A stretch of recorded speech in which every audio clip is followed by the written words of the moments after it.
Hi, I'm Brian Glaze, college football content creator here on YouTube. If you're seeing this video, it was not blocked, and so I'm grateful for that.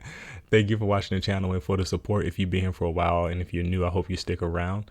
If you like college football analysis content and NFL content sometimes, feel free to subscribe and turn on notifications. The Tampa Bay Buccaneers defense deserves a lot of praise for their performance in the Super Bowl. They made it difficult for Patrick Mahomes with unrelenting pressure on his dropbacks, but notice that the defenders in pass coverage were never out of position during those times. And honestly, that's a key part for why they were successful, because if you just have a lot of pressure against Patrick Mahomes, but your secondary is undisciplined, and that's when he'll eat you alive. And they remain disciplined throughout the whole game. A key defensive note is the range and speed of inside linebacker Devin White for the Tampa Bay Buccaneers.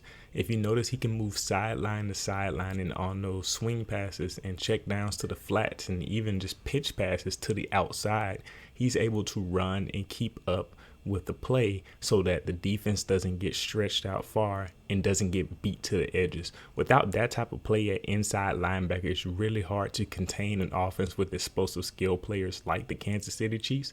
And honestly, Devin White doesn't look like he should be moving as fast as he does. As you can see, his body type is built in such a way where his upper body reminds me of Ray Lewis-like, but he moves extremely fast. And when you have a player like that on your defense, especially at linebacker, you can make things very difficult for an offense that likes to operate in space. I would also like to note that Todd Bowles, the defensive coordinator for the Buccaneers, he wasn't afraid to get aggressive with his calls, which they don't typically do a lot at Tampa Bay, or at least not this year. Midway through the first quarter even, you can see here that he dialed up a double cornerback blitz, and it was one nickelback, I think number 23, and then the other corner on the boundary side, and they both blitzed at Mahomes. And honestly, it almost backfired here because Patrick Mahomes did that normal Patrick Mahomes things where he moves out of the way, kind of shifts around in the pocket, moves up, escapes the pressure, and then launches a crazy ball down the field. Fortunately for Tampa Bay, Tyreek Hill dropped the ball this time, which doesn't typically happen on these type of plays, as even Tony Romo pointed out. But as you can see, even when these corners blitz, notice how they really contained Patrick Mahomes more than anything, instead of flat out running at him in such a way that if they ran at him directly in a straight line, he would be able to spin out of that blitzing lane and have more freedom to operate on the sideline. And I'm pretty sure that the coaches coached them up and all of defensive players to rush Patrick Mahomes in this way. Don't rush directly at him, but try to contain him with the rush. Make him feel the pressure, but contain him at the same time. And that's something that teams know how to do or have been using against other quarterbacks in general. But this is one of the times where I've seen it successful against Patrick Mahomes. And you can see from some of the other plays that I'm going to show you that the other players did something very similar as well. Also notice that the cornerback, Antoine Winfield, number 31, is in really good position still against Tyreek Hill, even though this pass is superb. But remember what I said about this disciplined secondary play? This is an example of that. He is still in the play and around the ball, and he hasn't given up ground to the receiver to have an open play. Also, a part of the blitz packages that Todd Bowles dialed up, he also called his linebackers on blitzes, including his outside linebackers and sometimes with his inside linebackers. We saw a lot of outside linebackers, Shaq Barrett, just come barreling down on Patrick Mahomes and doing a lot of loop plays where he goes around the offensive line, sort of like in a stunt-like position. Shaq Barrett is number 58. And you can see him on this particular play. Watch him take that loop from the right side of the offensive line all the way around the left tackle of the offensive line to generate pressure on Patrick Mahomes. And then on the very next play here in my highlights, you're going to see that Jason Pierre-Paul and Shaq Barrett did that thing where they rushed Patrick Mahomes. They both bull rushed and came right at Patrick Mahomes and crushed the pocket, kind of corralled it and made it tighter on him. But notice they didn't try to like beat the tackles to the outside for a speed rush, which would have allowed Patrick Mahomes to step up and then maybe escape to the left or the right.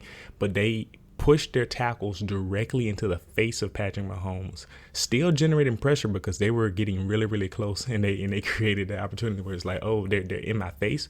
But they didn't give him any room to run. So they pass rushed him, they pressured him, and they contained him at the same time. And I wonder, could this just be that it worked out for the Bucs defense because they had all the right pieces, the right coordinator to call it the right way? Or is this the formula for addressing Patrick Mahomes in the future? And you can even see that Shaq Barrett and Jason Pierre-Paul on this 3rd and 9 play here in the 4th quarter, they really worked to contain Patrick Mahomes. Like, they're rushing him and they're keeping him corralled. And it's just something that they did repeatedly.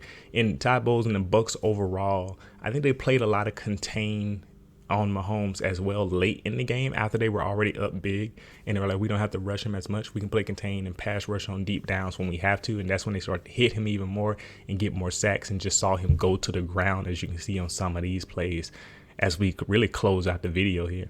And honestly, the Tampa Bay Buccaneers, I think, put on a clinic. I think one of the things that I really enjoy about watching football is seeing good defensive play, and we always see a lot of great offensive play these years because that's just where the game of football is with some of the rules and how offense, they kind of get them an advantage when the spread system is so prevalent. And I wonder how defenses are going to adjust in the future in general.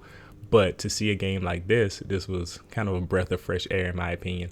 What do you think about the Tampa Bay Bucs defense? The crazy part is that Patrick Mahomes still played really great in certain spaces. Like some of those throws he were making that his receivers didn't catch is just, I was astounded by it. I can make a video just being in awe of some of those throws in general, like the one where he was horizontal when he released the ball. I don't understand how that ball got down the field and on time and accurate to his receiver. It just was dropped. But anyway, let me know some of your favorite defensive plays from the Buccaneers in the Super Bowl. Thank you for watching. I'll see you next time.